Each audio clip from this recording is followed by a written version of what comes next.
tuned into Black Hollywood Live, the world's first digital broadcast network devoted entirely to urban entertainment and pop culture. Tune in right now. Bringing it, Ashley. Hi, everyone. Welcome to Black Twitter Live. Today is, Tuesday, May 26th, day 2,222 of this quarantine. We have so much to talk about this week. It was quite a week in Black Twitter. We're going to talk Waka Flocka. We're talking Azalea Banks. We're talking, of course, Doja Cat. Karens. We're talking Club Quarantine. We got some news and, of course, some petty crimes. You guys know me, Ashley Dior-Jones, and I cannot do this alone. First and foremost, the beautiful, stunning, oh so smart Miss AJ. How are you, gorgeous? Girl, I am doing good. Thank you for that little greeting. Of course, I'm always so happy to see you every week. I'm just like, oh, AJ, see you. Girl, I love you too, okay? And then, of course, we have the amazing James Maple. James, how art thou? Hi, everybody out there, Black Twitter. I'm excited to be here. Yeah, like Ashley said, we gotta rock something new, you know what I mean? So yeah, I'm excited. This was a big week in Black Twitter, so I'm excited to get into this. So much is going on. And last, but certainly not least, our recent graduate, Elgin. Okay. Hi, congratulations again. Thank you. Yeah, I'm excited to get into what's going on this week. So hopefully things will go great. Things are going to go great. It's going to be great. It's going to be great. And the lovely AJ is going to start us off with Waka Flocka? Girl, yes. And it's actually something positive. So just recently, Waka Flocka had tweeted that he is dedicating his life to suicide prevention and mental illness. So he's letting his followers and all the Twitter family know that y'all are not alone, that Waka Flocka is with y'all, okay?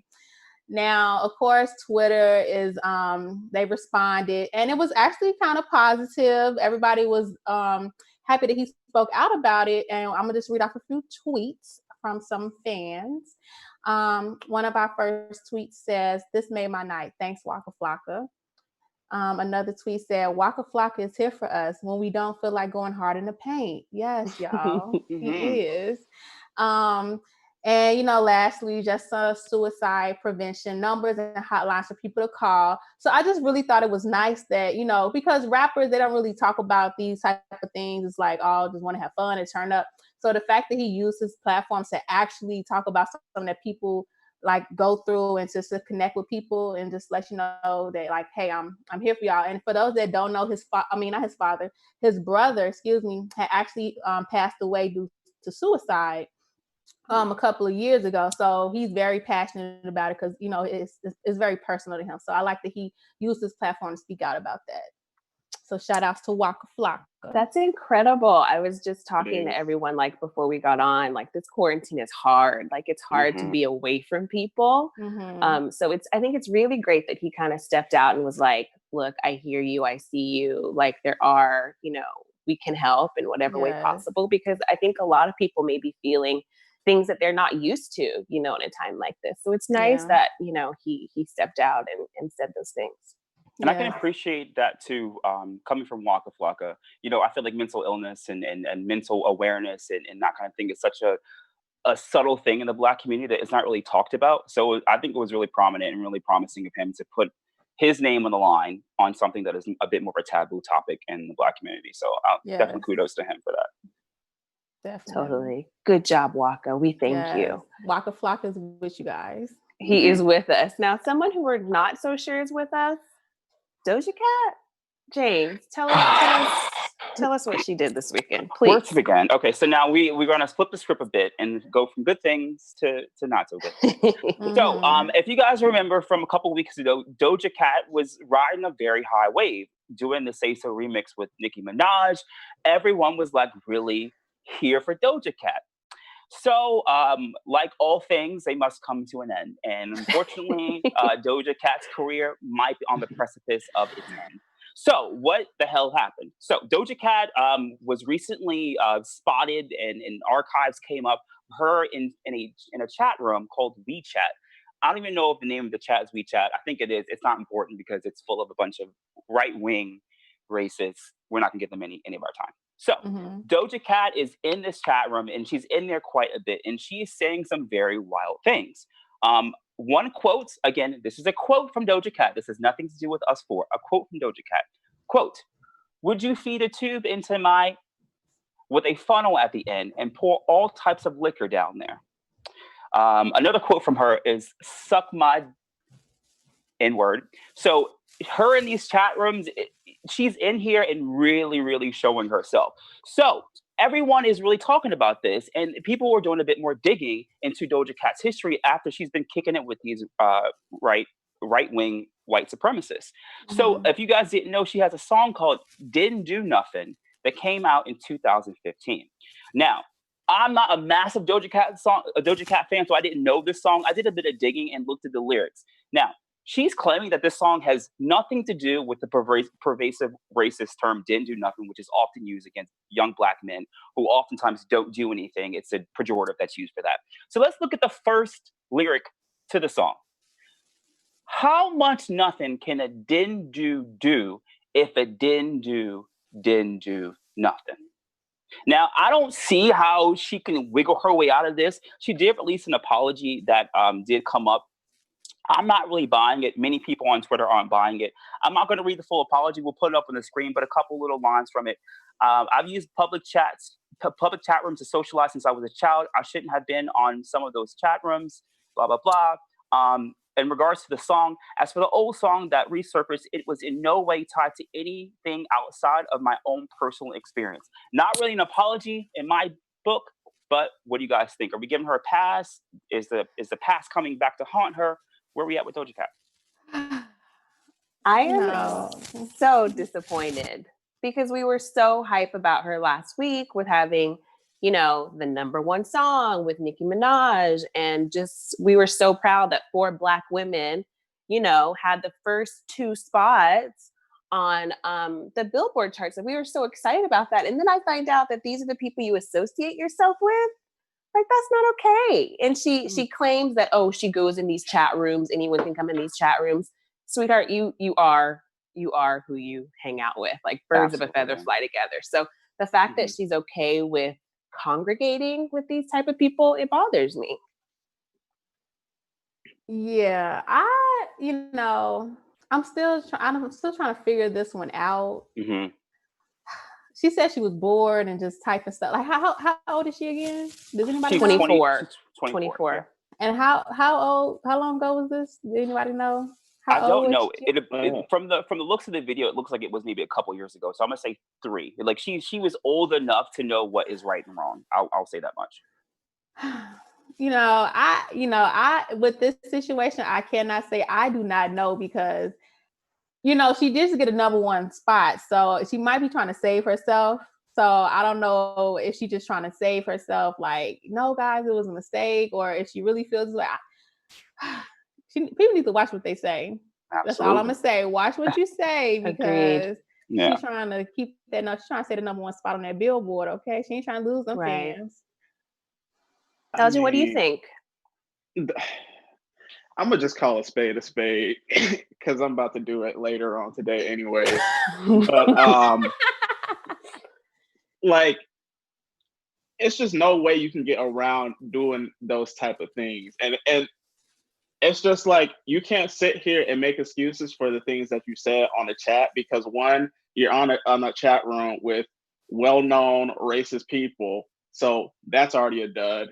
2, you can't just not be typing anything just for the fun of it because racism and discrimination is nothing to be played with in a chat room or anywhere in any area of life. So that's a dud.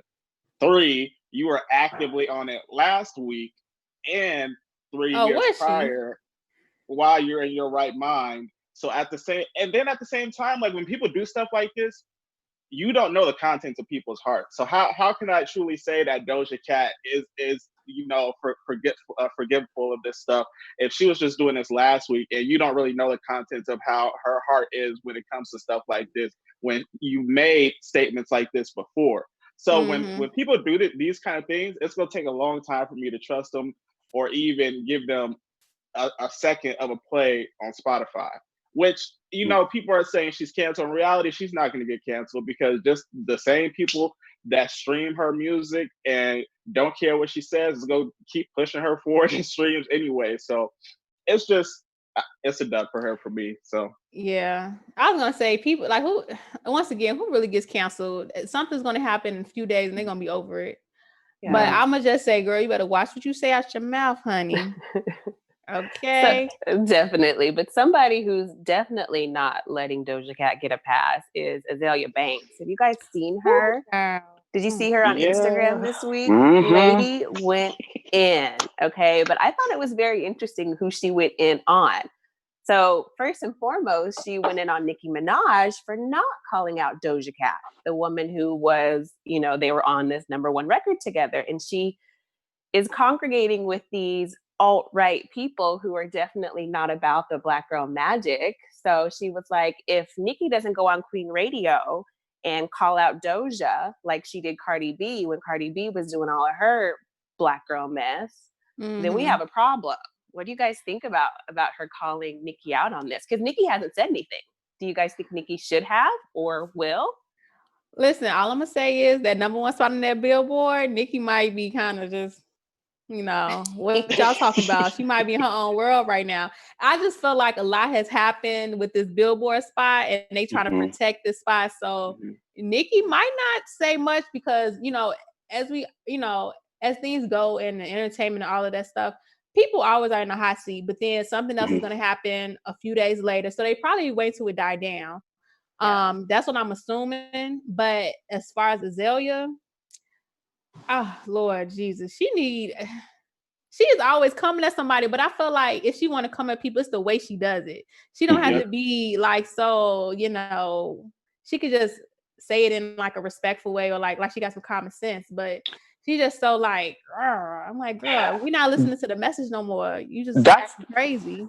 That's not in that's not in Azalea's like realm of understanding on things. I mean, I've been a fan of hers for a very long time. Musically, I think she's a very great artist.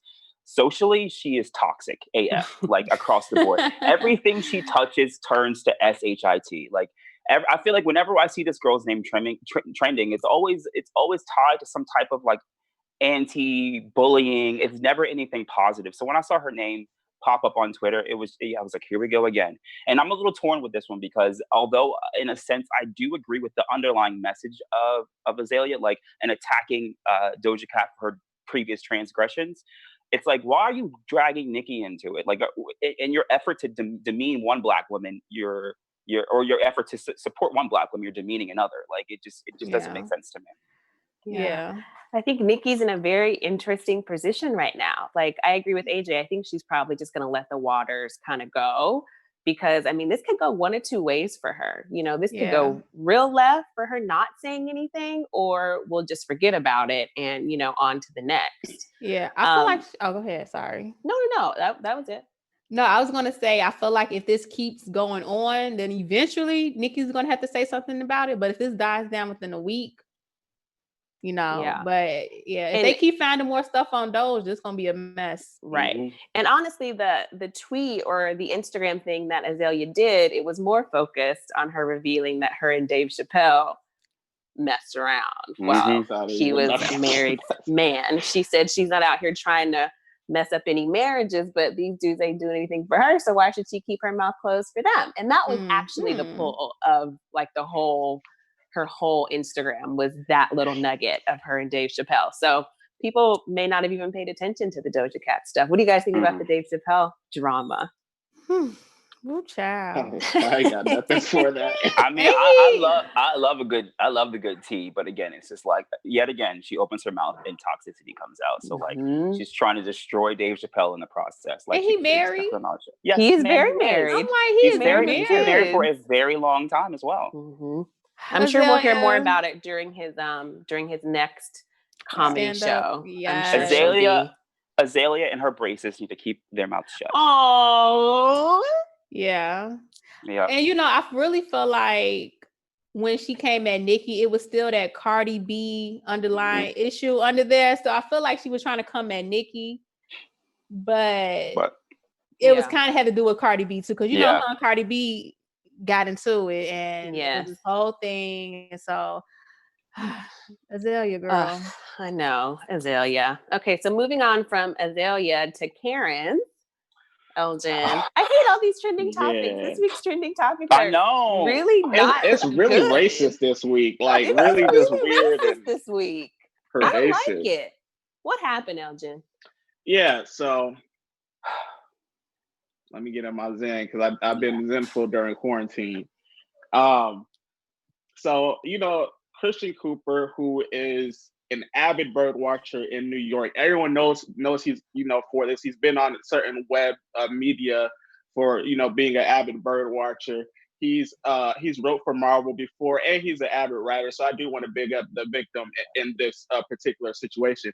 But he was, you know, in park doing his avid bird watching, and this lady by the name of Amy Cooper, she was in an area where she was supposed to have her dog leashed up, and he told her like, hey, this is an area where, you know, your dog needs to be on a leash, and there's another area for unleashed dogs. And she basically said, made up an excuse and said like that, oh, it's off the time limit, or you know, it's past the time limit where that rules apply or whatever. And he said, well, no, it isn't. And, you know, there's another area. She said, it's dangerous over there. Mind you, it's only a couple yards away from that same spot. So what makes that spot not dangerous, but this one, when they're literally in the same close proximity? But that's neither here nor there.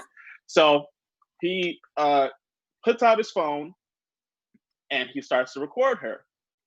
And she like starts to totally have a fit, and he brought out his phone because there started to be an altercation. So he was like, let me pull out my phone. We already know how people get down in 2020.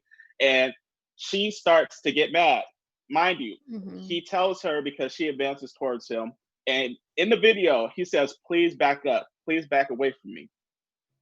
And she says, well, stop recording me. But obviously, you know, we have to record these things. So she says, right before she actually does it, I'm going to call the cops, and I'm going to say an African-American man is threatening me. So what does she proceed to do? She gets on the phone and says, there's an African-American man that is threatening me and my dog right now, as she chokes her dogs while she's saying this. And then what makes it even worse is that she starts to, you know, put on a performance. She starts, you know, crying, saying this man is threatening me and he's attacking me, and all these things to weaponize, you know, the victim instead of the actual, you know, person that's causing all the trouble. So that was essentially the whole situation. Black Twitter, you know, they did their due diligence, and apparently she got the dog taken away from her. But before, you know, I give my thoughts or anything, what do you guys have to say about this? Lord. It's so disgusting. Like, how can you be breaking the law and call the cops on someone who's just calling you out for doing things incorrectly? Like, is that a joke? It's baffling, it's unnerving, it's frustrating, because Black people die. Black people die when the cops are called. We've seen it over and over and over again. And the fact that you can just call the police and say this African-American man is harassing me, like that's completely inappropriate. Yeah. And she was fired. I did see that she was fired from her job, and her dog was taken away. But it's like, when are they gonna learn? Like, just stop. Please stop. Yeah. And you know, during that phone call, she mentioned several times that he was African-American. Like, why was that so, you know what I'm saying? Like, why was that so important? Like, this African-American, like, she kept saying it. Like, instead of it just being a man, it was just like, it was supposed to be more scarier because he's an African-American male. So, you know, just going on with the stereotype that, you know. I think she, in this instance, I found this one for me was like particularly troubling, because this is a clear example of someone like weaponizing their white privilege and weaponizing their like whiteness. In the many, for some of us who know this, in the many decades that this has been happening, for some people this has been it seems like it's been a couple years, because we've been seeing it online and everything like that. This just sheds light into that interim of time that happened before the cops got there. Oftentimes I find that whenever an unarmed Black person is killed, they're like, well, what happened before? Like, what did he do before? But the question is never asked on the person, what did they do before? This is a clear example for me of what can happen before and how the tide can completely change given the narrative of the person saying it. The cop would have, I'm sure in all of our heads, we know a cop would have arrived, seen this frantic white woman and her dog in tears and given the phone call. He would have come in and given this gentleman the presumption of guilt. They would have thought this guy had done something. And this is just another proof, more of an example of like how words matter and how perception matters. And this is an instance I feel that like we really got a hard light on what can happen when people just pick up a phone and make a phone call and without any context to what happened, because she knew what she was doing. Like I said in the beginning of this, she weaponized her whiteness. She said, there's an African-American man threatening me. She said that because she knew I'm going to scare you to death because you know, if I do this, that's going to be your ASS. She knew what she was doing. And that was like Ashley said, that's what made this instance so sad to me. Totally. Yeah. Elgin? I mean, yeah. So I don't mean to be extreme because I'm really not an extreme person in any capacity, but this lady, like, and people like her, like, they need their lives ruined. Like, they need their lives ruined for the rest of their lives until they die, because they know exactly what they're doing. And she's basically, in my mind, she's an attempted murderer. If not, where the situation went that way, she would have been a murderer, because they know exactly what they do when they do this. They want to weaponize their privilege on an institution that is already known to kill Black people for no reason in a lot of matters. And she knew what she was doing, basically. And these are the same people that have, killed the Emmett T's and all the other Black people, unnamed Black people that have died because they weaponize their privilege in a way that gets other people killed. And this also proves that there is still systematic racism in America. I think some people love to say that systematic racism is only tied to economical spaces where jobs are at play, like white people have more of an advantage of getting a job than other minority groups. And, some people say that that's not prevalent today, which false, but we need to stop having this notion that it's only tied to economical stuff when it's pervasive in other systems of life, where someone could call the cops on somebody and act, like they're crying, they feel threatened to use another institution to kill somebody. It's just not okay. So people like her, they need their lives ruined. And that's just no cap. It's a horrible, horrible time that we're in, but we just have to, try to continue to stay positive and keep moving forward and bringing light to this issue so they can, hopefully dwindle. Like the more, I just want it to go away. But let's just keep it moving. Let's kind of make things a little bit lighter. Let's jump into some music, some club quarantine. We'll run through everything pretty quickly. So, James, what you got? Yeah, some good news. So we're going to flip the script a little bit, and there's going to be, let me double check. Nope, no racism involved in any club quarantine, so we're good. So, excuse me. So, the infamous Black wedding song, "Spend My Life with You" from Eric Benet and Tamia. I'm sure we all know that song. We all love that song. It's one of my favorites personally. So I was surprised to see that "Spend My Life with You" was actually done, like a live version, done via Zoom with Tamia and Eric Benet. Super stoked. I posted about it on my Instagram. I was so excited. Like, that's, again, one of my favorite songs. So, I didn't think anything of it. I then look on Twitter and see Eric Benet's name trending, and people are going in on him. And like, I didn't understand why. So people are going in on Eric Benet because of his appearance. Now, mind you, this song came out in 1999, so it's pushing a 20-year-old song. And Eric has been in the game for 30 years. So people have been going in on his appearance, saying he looks old and looks like too thin and ragged. So he made a post on Twitter and addressed these comments. And his post says, "After my last post, I'm getting a lot of damn what happened to Eric Benet comments. I'm like, 30 years happened, Noka. Let me see what you soda drinking, chicken McNugget eating ASS looks like at 53 years old." Now, we just saw a couple photos of Eric Benet. I think he looks great. I don't know what people are talking about. And I feel like the focus is too much on what he looks like and not what he sounds like, because that performance was a 10 out of 10. So, want to keep things going. We're going to talk about SZA now. So, we haven't heard from SZA in quite a bit. She is recently teasing about a new EP that is now evolved into an album. So, it looks like we haven't heard from her since her Control album that came out in 2017. So, she tweeted and said she's going to be doing a music dump, just like a photo dump. She's going to be requesting all of her fans to pick different songs of hers that she's kind of released from the past 6 years, do a compilation album of about 20 songs, and release all of the songs as a new album. But all the benefits of this new album are going to go to a charity of her choice. I thought that was pretty cool, especially given now she's been sitting on that's 6 so years of nice. music. Isn't it dope? That All is right, so nice. the last topic I want to jump into is a strange one, but it's something we all are kind of feeling right now, especially given what we're doing right now. The BET Awards. It is award season coming up. We got BET Awards coming up. We got the VMAs coming up. So, what the hell are we going to be doing with the BET Awards given quarantine? So, it looks like the BET Experience Live at LA that was scheduled for June 25th and 28th has been canceled because of COVID-19. But the show will still go on. How, you ask? It is going to be a virtual experience. The Scott Mills, the president of BET, says BET Awards are a seminal event, the biggest celebration of Black culture, Black accomplishment, Black excellence, and Black potential. So he's definitely looking forward to the show. My question to you guys is, after 40 years of BET, this will be the 20th BET Awards show. Is this a good idea? Doing it via Zoom is going to be weird. I don't know. I don't know what to expect. Yes.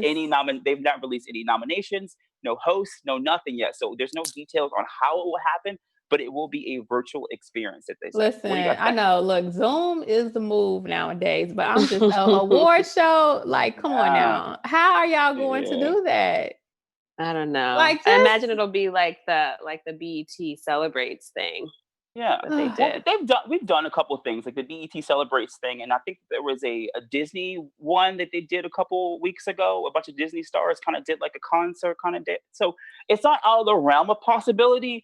I don't know how BET is going to pull this off. How are they going to get the awards out? You know, when they say, okay, so best artist, and they put is everybody just going to be sitting at their computer screen, waiting for their name to get called, and then like, I don't know. I don't know how they're going to host it as well. If they're looking for hosts, we got 4 takers, and we'll all take the job for sure.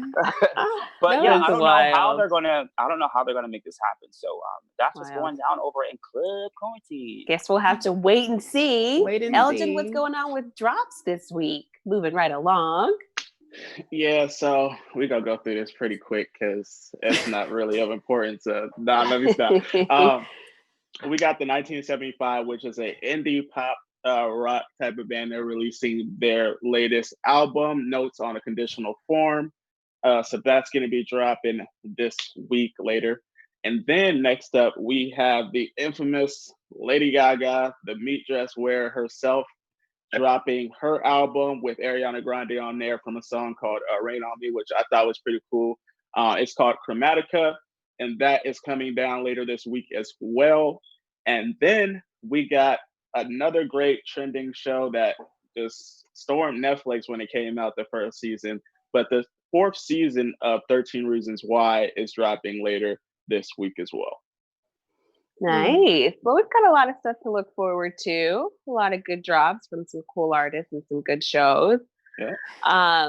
Moving on to Black Twitter news. I'm going to keep this very short and sweet. If you guys missed the Breakfast Club this week, presidential candidate Joe Biden spoke to Charlemagne and basically said, if you don't vote for him, you ain't Black. Very interesting choice of words. He later, of course, apologized. Wait, who said that, Charlemagne? No, Joe Biden. Joe Biden said that. Joe Biden said, if you don't vote for him, you're not Black. The other guy in the photo. Yes. Yes. So that was our reaction too, AJ. Of course, Black Twitter went in, but people are like, okay, dude, the Black vote is not free. At least that's what we're saying. So I have mixed feelings about this because I'm like, guys, who else are you going to vote for?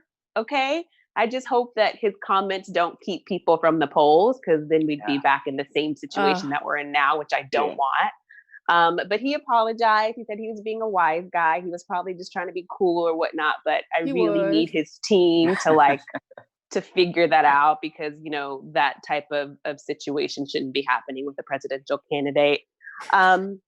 Speaking of presidents again, goodness. So Barack Obama, he is supposed to have his portrait unveiled in the White House sometime before Trump is out of office. Trump will hopefully be out of office in January, and that item is not on his calendar. So Trump is basically like, "Oh, I'm not doing it," basically. So, Black Twitter is going in about that. And it's very interesting because when Michelle and Barack were in office, Michelle did everything that she could to make sure that the Bushes unveiling portrait everything was perfect, everything was ticked and tied, and that they had an amazing experience. But unfortunately, it doesn't seem like the Obamas are going to have the same experience. And you already know they petty. You already know they petty. But anyways. But moving on to some more positive news. So ex-felons are now able to vote in the state of Florida without paying outstanding legal fees. So this was actually a law where if you were a felon and you had outstanding law fees, you couldn't vote. So I think it's the federal court in Florida just said that, hey, you can now, which is going to be a huge impact. We know that Florida is a really big state, and they have about 774,000 ex-felons who would now be able to vote. And of course, most of these people are unfortunately disenfranchised African Americans, so that could definitely make a big change in that state. So fingers crossed that this actually sticks. But that's kind of all I got for Black Twitter news. AJ, what do you have in petty crimes before we go? Okay, let's just go ahead and get to this. Okay, y'all, Trump is at it again. Okay, Guilty. This time Trump may have overstepped his boundaries. All right. So just recently, Trump took to Twitter to discuss the death of Lori K. Closetis, and I might be pronouncing the last name wrong, who passed away almost 19 years ago due to an undiagnosed heart condition. She fell and hit her head on a desk at work.